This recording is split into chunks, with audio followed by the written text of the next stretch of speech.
it's Rhoda from the West Springfield Public Library, and today for Science Rocks, we're talking about airplanes. Since man has been on Earth, they have looked to birds and wanted to fly. Well, birds make flight easy, but of course they have hollow bones and feathers, and man does not. However, that didn't stop humans from finding a way to soar high in the sky. Our history of flying started way back in 14 AD with the Chinese. They invented the kite, which got scientists thinking about wind currents and how they worked. In 1485, a famous painter, Leonardo da Vinci, drew pictures of flying machines. However, it wasn't until much later when two brothers were successful in making the first flyable airplane. The date that made history was December 17th of 1903, when the dream of Orville Wright and his brother Wilbur came true. Orville took to the sky and his first ever motor-powered aircraft. The airplane sputtered to life and flew 120 feet in only 12 seconds. The people were astonished that their dream of flight was now being made possible.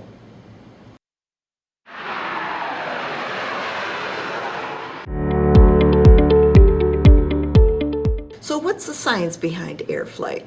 In 1700, Swiss mathematician and physicist Daniel Bernoulli theorized that as air increases, pressure decreases. Air is made up of molecules, and the weight of these molecules acting across the surface is called air pressure. Let's try an experiment. We have a plain piece of paper, and we're going to test Bernoulli's theory. We will blow across the top of the paper and see if the air pressure decreases, the pressure below the paper increases, which will cause lift. Let's try it. It worked. So we have lift, but nature says not so fast. You have lift, but I have gravity. And who's saying I'm going to leave enough wind up there to keep you up in the air? How do we overcome the weight of gravity on a plane? For that, we need thrust. The plane must create its own wind to move forward fast enough to overcome gravity and lift off the ground. The thrust in the airplane is caused by the engine and the propellers. The last concept we need to discuss is drag, which is friction of air on the aircraft. As the propellers thrust the plane forward, wind moves across the plane surfaces. To fly effectively, the plane needs to have as little resistance as possible to reduce drag or friction and fly with the least amount of effort. And that's why planes are shaped the way they are.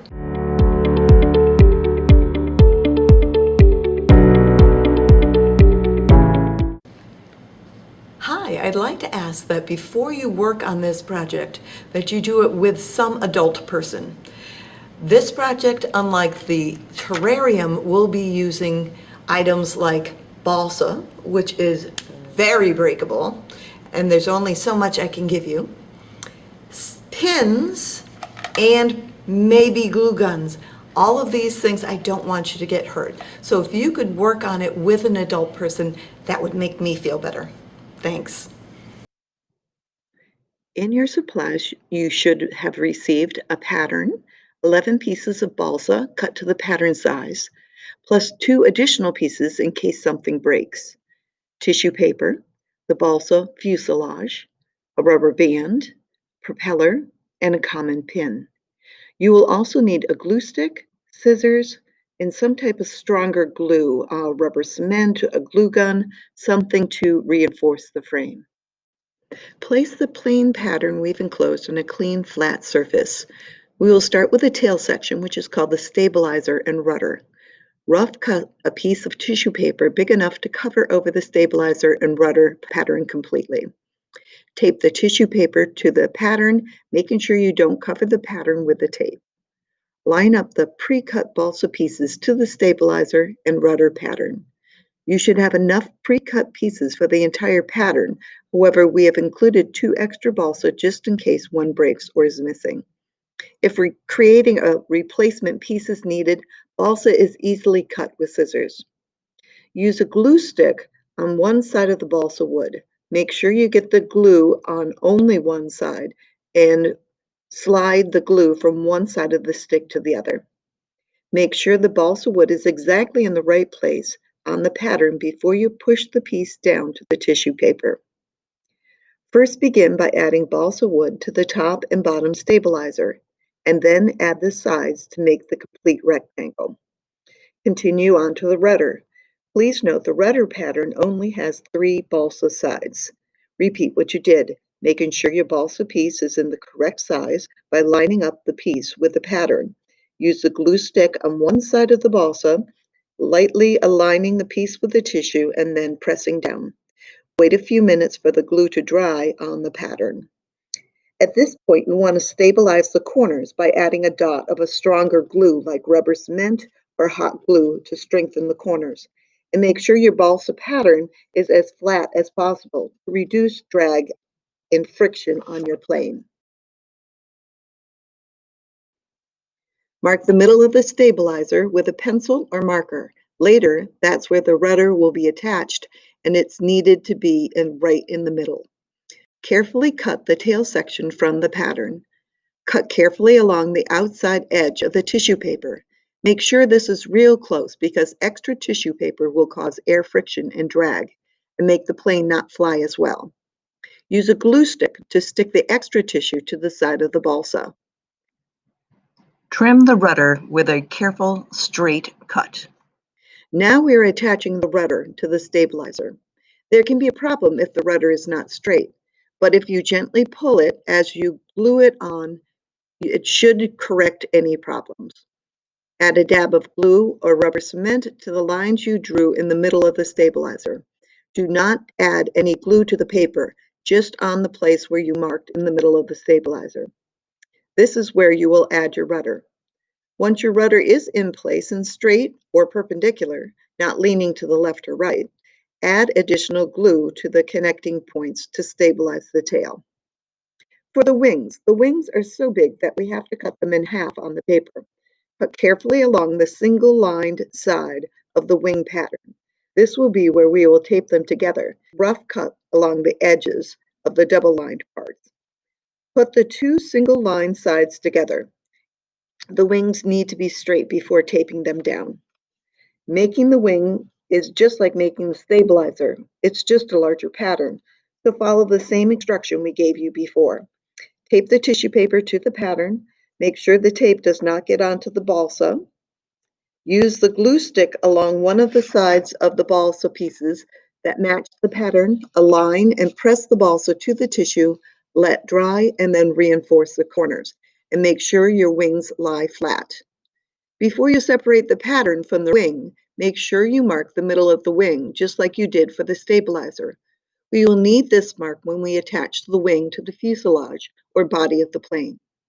Cut the wing free from the pattern and once again cut the excess tissue from the outside edges. Use the glue stick to adhere any loose edges to the balsa and reduce drag.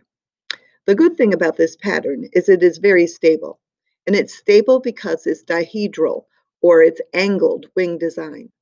To achieve the dihedral, you will need to crack but not break the balsa at the middle mark that you made in the wing. Important, we do not want the two pieces to be bent so much that they separate. Place your thumb in the middle mark and press down, making an indent in the wood. Slowly and carefully bend the wood away from the tissue paper side. The balsa wood should be on the inside of the bend. When you reinforce the bend, the peak should be approximately 2 inches off the surface. Add the two reinforcing strips to the middle of the wing on either side of the middle mark. Remember, only put hot glue on the end areas that connect the balsa pieces, not the tissue paper. Flip the wing over and attach the straw to the opposite side of the wing. Again, only attach the balsa to the balsa, not the tissue, and make sure the tissue paper is flat and straight or not scrunched up once the straw is attached. Slice down the middle section of the straw lengthwise. This is how we will attach the wing to the fuselage and give us the ability to adjust the wings for the best position for flight. Add the propeller to the fatter side of the fuselage, making sure the hook is placed on the bottom or the flat end of the fuselage. Place the pin with head tilted toward the tail of the bottom of the plane and approximately 4 inches from the end of the fuselage. Tie in loose ends of the rubber band together. The end that is tied should be in the back of the plane by the pin. The other end should attach to the hook below the propeller. With the wing and tail finished, it's time for final assembly. The tail section should be even with the end of the fuselage. Usually the rubber band on the bottom of the plane and the tail is on the top. But if the tail is on the bottom, it may look funny, but it will fly. Once again, just 2 dabs of glue only where the balsa frame is, not the tissue. And work quickly because the glue dries quickly. The sides of the tail should be parallel to the rudder and perpendicular to the stabilizer to make the tail stable. The wing will be attached by the opening on the side of the straw and sliding the straw along the sides of the fuselage. The wings should be approximately 2 inches behind the front or propeller part of the fuselage. Tape the straw in place with a small piece of tape, making sure not to tape the rubber band, just the straw and fuselage.